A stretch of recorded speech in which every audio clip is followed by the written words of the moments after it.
ఇక తెలంగాణ ప్రజలు ఆయన మోసానికి ఆయన అబద్ధాల మాటలకు కాలం చెల్లింది అని చెప్పి మొన్న జరిగిన శాసనసభ ఎన్నికల్లో కేసీఆర్ను బీఆర్ఎస్ను బొందబెట్టి ఇందిరమ్మ రాజ్యం తెచ్చుకున్నారు.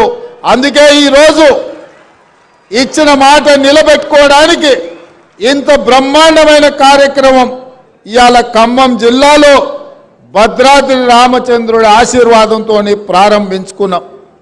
ఇవాళ కాంగ్రెస్ పార్టీకి ఖమ్మం జిల్లాకు ఒక బలమైన బంధం ఉన్నది. ఈరోజు ఈ కార్యక్రమంలో సిపిఐ శాసనసభ్యులు సాంబశివరావు గారు కూడా పాల్గొన్నారు. ఈ ఖమ్మం జిల్లాలో ఒకనాడు కమ్యూనిస్టులు కాంగ్రెస్లు ఎంత వైరుధ్యం ఉన్నా ఎన్నో రకాల ఇబ్బందులు వచ్చినా కొట్లాడుకున్నా ఈరోజు కలిసి ఖమ్మం జిల్లాను అభివృద్ధి చేయాలని ఆలోచన చేస్తున్నారు.